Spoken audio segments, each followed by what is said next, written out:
have a look. Ladies and gentlemen, my name is Toki.MORI, the ghost living inside your machine, and I'm here to have a look at Reactivated. This is a 2D puzzle platformer developed and published by Combustible Melons. Now, this is the first published game under that studio name. I went to take a look at their website. Unfortunately, a lot of their website pages are broken. The only one that works is the main landing page. So the only real information on the studio I could find was that this is their only game.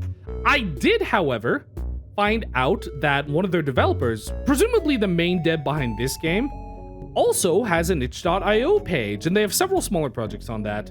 Unfortunately, due to my own ineptitude, I probably can't pronounce their name, so I'm not even gonna bother trying, but I will link to their itch page in the description, so please go down there and check that out.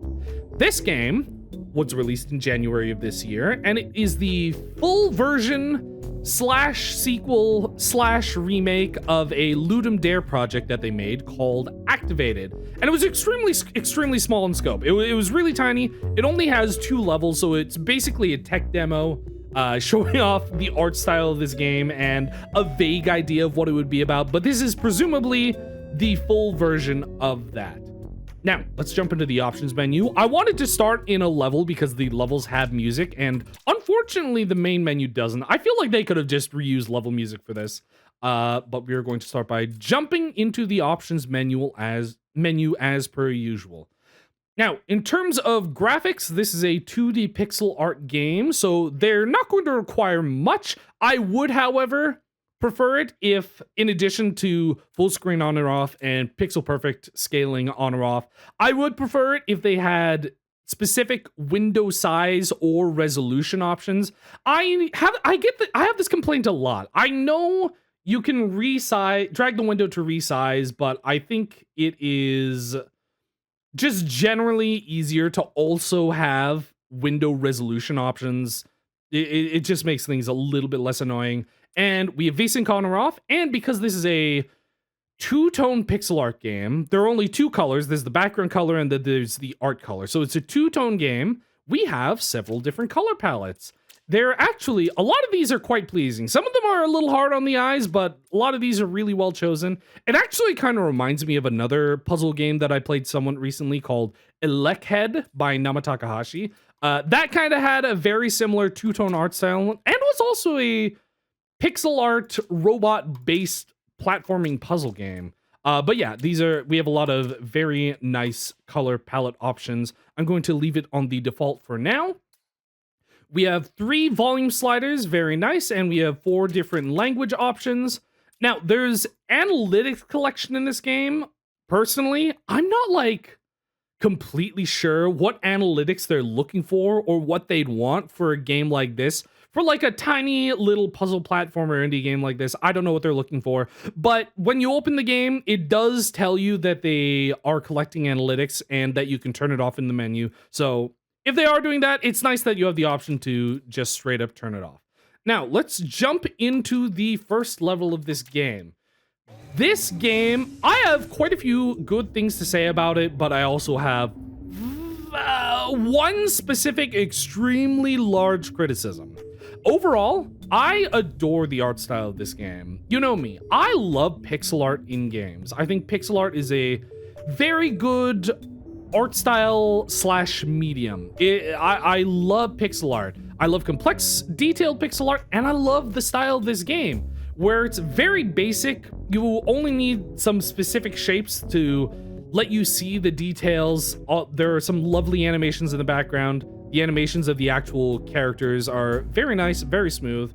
Overall, beautiful presentation. The game is generally very polished, despite its extremely simplistic aesthetic. Now, here is how we play the game. This game is a platformer where you control a little drone who flies around the screen and programs a robot. Your job is to get the robot from one end of the level to the other, and the way you do that is by programming it. So you see on one side, we have a couple little notches with the cable coming out of them, and that is the C side, and then we have the do side on the other hand. So our job is to drag a cable from the seaside. So whenever he sees an obstacle and we drag it over here, the thing he will do is jump. So we can just activate him. There are a few hotkeys in this game. I generally would prefer if those were rebindable because there are so few. I am not too peeved about it. But we just activate this. He will go on his own. He will see a wall and he will jump and he will navigate to the end of the level. And that is the basis of this game. It kind of reminds me of Grooveyard, which is another character programming based puzzle platformer that I played somewhat recently. But yeah, as we get through the levels, it gets a little bit more complex with the design of the level, and additionally, you get more programming options. So you see on our ski side, the only thing we have is obstacle, but we can plug it into either jump or turn. And if I put it on jump, then when we activate him, he's going to walk forward, he's going to fall into a pit, he's going to see this wall, and then he's going to jump into the spikes. And that's basically the gist of the game. You're trying to find which of the C options you want to plug into the do options in each level. And as we go through, it gets a little bit more and more complex and a little bit more and more difficult each time. Now, like I said, I have a lot of nice things to say about this game. I've already gushed about the beautiful art style. The music is amazing. Some of the later levels get even better music. The general sound design of this game, first of all, everything's really satisfying to do. Moving your little guy is very satisfying. He floats very lovelily. It's very lovely. It's floaty, but still very responsive. All the background animations are really nice. The sound effects of the cables being dragged and plugged in are so satisfying. Oh my god. It's just just the way they implemented this system is so fun to just, like, you know, play around and mess with and press the button. He's not programmed to do anything, so he's just gonna die here. But yeah, overall, the game is extremely polished. The aesthetic is appealing and simple and just generally good. Music is a banger. I'm actually going to jump to another level. There's one more part of this game that I want to show you, and also this level has pretty good music in it. But the one other main mechanic that this game has is that the drone you can control, in addition to being able to program your robot, is he can control certain buttons and switches. I believe here we can only turn this switch on or off, and that basically opens and closes these doors. The robot, as it moves forward, let me just activate this so I can show you. We'll push this lever and activate whatever's connected to it. Okay. So our job is to find the best order in which to do things. So I'm going to first start by opening this up. Then I'm going to go over here and I'm going to get him to jump over a pit. He's going to walk forward. He's going to hit the lever.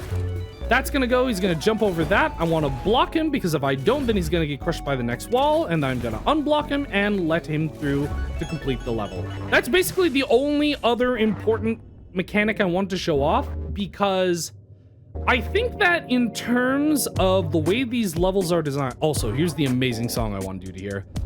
In terms of how these levels are designed, all of them are generally really smart. They don't throw too much at you. They really make you think when you get to later levels and you have to program things in certain order, and also juggle pushing certain buttons with the robot to activate certain things, depending on the timing. What a minor gripe that I have with the way the drone mechanics work is that I actually feel like they don't go far enough with it. Because the way the drone works, it's not just a little guy that follows your cursor. It also obeys physics and level mechanics. So you see there's this floor here that I can't get past. It means my drone can't go down there. And this happens in a couple of levels where sometimes you might activate one thing and then a platform will raise and then you'll get stuck. And as far as I can remember, they didn't really utilize that, I think, as much as they could have. There was one specific level where I believe my drone got stuck and I had to hard reset the entire level, but that's about it. That's probably the only time I've encountered any sort of friction with the drone mechanic. And I think it would be really interesting if they work that into more levels, because you could have levels where it's like, oh, your drone is like separated far away from your robot and you have to go through an entire gauntlet where you're pressing buttons and turning things on or off. But they don't really go into that. So that's why I wanted to show off the drone mechanic. Now, here is my biggest criticism of this game. This game is extremely short. And I don't just mean it's a little bit short, it's super, super short. I 100% completed this game in under half an hour. Now, I generally am not one to harp too much on the length of a game because I think it's more important the overall quality of the game than the length. I could play a game for like 1 or 2 hours and it could be the most amazing, fulfilling experience of my life, and I'll be like, yes, this game is worth like $9.99 or whatever it is. But this game is completable fairly easily in under half an hour, and I think part of the problem with, like, again, even assuming it's like the best game in the world, it's like, oh, I mean, I guess I could play the best game in the world for under half an hour. This game feels like it's barely gotten started. If I go to the, I don't know, map, the level menu, this is the number of levels in the game. There are 2 worlds and there's 1 bonus world. I was actually really surprised when I got to the end because I got an achievement that was like complete level 2 and complete all bonus levels. And it was like, oh, I guess that's it. I guess that's it. And it only feels like we're just getting started. Like if I go to the last level here, so one of the mechanics they introduce is you have 2 robots. But what I wanted to show off is that when we get to the last level here, we don't even fill all of the slots on our programming page. We only get 3 out of the 4 slots on each side. So it really felt like we were just barely getting started with this game, because once we finally get here and it's like, okay, now we have 3 on each side. It's like, okay, this feels like it's where the game is just starting. Now that you've been tutorialized on the very basics of this game and understand all the mechanics, we're going to start throwing everything at you and it's going to start getting really difficult, and then it just ends. And I thought that was really disappointing, especially when the experience was under half an hour. I cannot stress enough. I feel like half an hour is so short, especially for the price of this game. This game is $7.99 or your regional equivalent on Steam. And I've played other games that are longer, more difficult, and also cheaper. It's kind of hard to gauge. It's the kind of thing where it's hard to gauge what a fair price for the time and quality of the game is, because I do think the quality of this game is extremely high.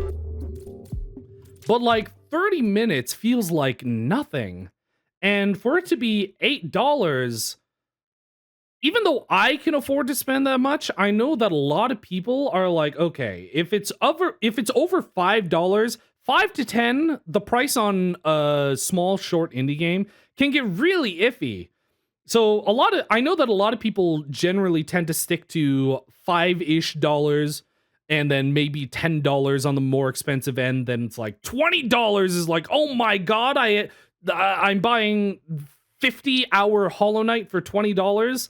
And that's the general thought process for people buying these smaller, shorter, cheaper indie games rather than big $90 overpriced AAA games. So like I said, it's kind of hard to gauge, but it felt like, based on the way that they designed the levels, and given how it's 30 minutes to $8, it really doesn't feel worth it. And it's a shame, because I think this game is so well designed. It's such a cool game. You can feel all the love and effort put into it. This is definitely a passion project from that dev. And it really is a shame because it feels like I can't in good faith recommend a 30-minute game at this particular price point. It really is a shame. I do think you should keep it on your radar. I do think you should pay attention to the developer and see what they got cooking up in the future. I did see on the Steam page, this was a while ago, but they did make a post saying that they were planning on implementing more levels and mechanics in a future update, but we don't know when that's coming out. We haven't gotten any more news on that front. So I'm hoping that eventually, with more future updates, it makes it worth the price because it is a fun game. I think it's just a little bit too short for the price that they're selling it at. But yeah, I'm just hoping they make it worth the price in the future when they update this game. My name has been Toki.MORI. Thank you very much for watching. I will see you all next time.